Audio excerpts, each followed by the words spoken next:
ರಾಜ್ಯದಲ್ಲಿ ಮುಂಗಾರು ಮಳೆಯ ಆರ್ಭಟ ಈಗಾಗಲೇ ಶುರುವಾಗಿದೆ. ಪೂರ್ವ ಮುಂಗಾರಿನ ಅಬ್ಬರಕ್ಕೆ ಈಗಾಗಲೇ ಸಾಕಷ್ಟು ಮಂದಿ ಪ್ರಾಣವನ್ನೇ ಕಳೆದುಕೊಳ್ತಾ ಇದ್ದಾರೆ. ಹಲವರ ಆರೋಗ್ಯದಲ್ಲಿ ಏರುಪೇರಾಗಿದೆ. ಮಳೆಯ ಅವಾಂತರಗಳು ಒಂದೆರಡಲ್ಲ. ಮಲೆನಾಡಿನಲ್ಲಿ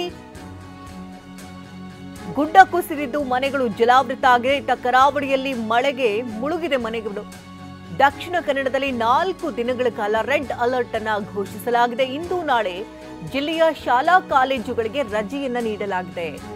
ಮಳೆಯ ರಣಾರ್ಭಟದಿಂದಾಗಿ ಸಾಕಷ್ಟು ಅವಾಂತರಗಳೇ ಆಗಿದೆ. ಇನ್ನು ದೃಶ್ಯಗಳಲ್ಲಿ ನೀವು ಗಮನಿಸ್ತಾ ಇದ್ದೀರಿ, ಇದು ಮಲೆನಾಡಿನಲ್ಲಿ ಆಗಿರುವಂತಹ ದುಸ್ಥಿತಿ. ಮಳೆ ಕೇವಲ ಒಂದೆರಡು ದಿನದ ಮಳೆಗೆ ಯಾವ ರೀತಿ ಪರಿಸ್ಥಿತಿ ಇದೆ ಅಂತ ಗಮನಿಸ್ತಾ ಇದ್ದೀರಿ. ಮನೆಗಳೆಲ್ಲವೂ ಕೂಡ ಕಂಪ್ಲೀಟ್ ಆಗಿ ಜಲ ದಿಗ್ಬಂಧನಕ್ಕೆ ಒಳಗಾಗಿದೆ. ಮನೆಯಿಂದ ಹೊರಬರಲಾರದಂತಹ ಪರಿಸ್ಥಿತಿ. ಮನೆ ಒಳಭಾಗಕ್ಕೂ ನೀರು ತುಂಬಿಕೊಂಡಿದ್ದು ಮನೆ ಒಳಭಾಗದಿಂದ ನೀರನ್ನು ಹೊರಹಾಕುವಂಥ ಪ್ರಯತ್ನಗಳಾಗ್ತಾ ಇದೆ. ಇನ್ನು ಅಲ್ಲಲ್ಲಿ ಗುಡ್ಡ ಕುಸಿತಗಳಾಗ್ತಾ ಇದೆ. ಇನ್ನು ಫ್ಲೈಓವರ್ನಿಂದ ಯಾವ ರೀತಿ ನೀರು ಸುರಿತಾ ಇದೆ ಅಂತ ಗಮನಿಸ್ತಿದ್ದೀರಿ.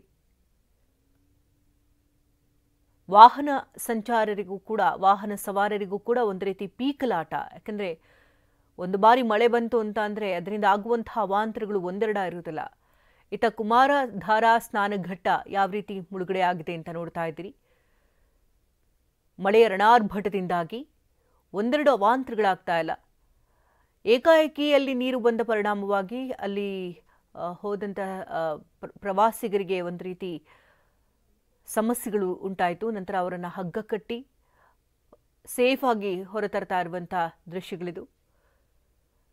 ಇನ್ನು ಇಂದು ನಾಳೆ ಶಾಲಾ ಕಾಲೇಜುಗಳಿಗೆ ರಜೆಯನ್ನು ಘೋಷಣೆ ಮಾಡಲಾಗಿದೆ. ಮಲೆನಾಡಿನಾದ್ಯಂತ ಕರಾವಳಿಯಲ್ಲಿ ಮಳೆಯ ರಣಾರ್ಭಟದಿಂದಾಗಿ ಮನೆಗಳೆಲ್ಲವೂ ಕೂಡ ನೀರಿನಲ್ಲಿ ತೊಯ್ದು ತೊಪ್ಪಿಯಾಗಿದೆ. ಜಲದಿಗ್ಬಂಧನಕ್ಕೆ ಒಳಗಾಗಿದೆ. ದಕ್ಷಿಣ ಕನ್ನಡದಲ್ಲಿ ಮಳೆ ರಣಾರ್ಭಟ ಈಗಲೂ ಕೂಡ ಮುಂದುವರೆದಿದ್ದು ವಾಹನ ಸವಾರರು ಪೀಕಲಾಟವನ್ನು ನಡೆಸ್ತಾ ಇದ್ದಾರೆ. ಇತ್ತ ಜಮೀನುಗಳಿಗೆ ನೀರು ನುಗ್ಗಿರೋದ್ರಿಂದಾಗಿ ಬೆಳೆದಂತಹ ಬೆಳೆ ಎಲ್ಲವೂ ಕೂಡ ಮಳೆರಾಯ ಹೊತ್ತೊಯ್ತಾ ಇದ್ದಾನೆ.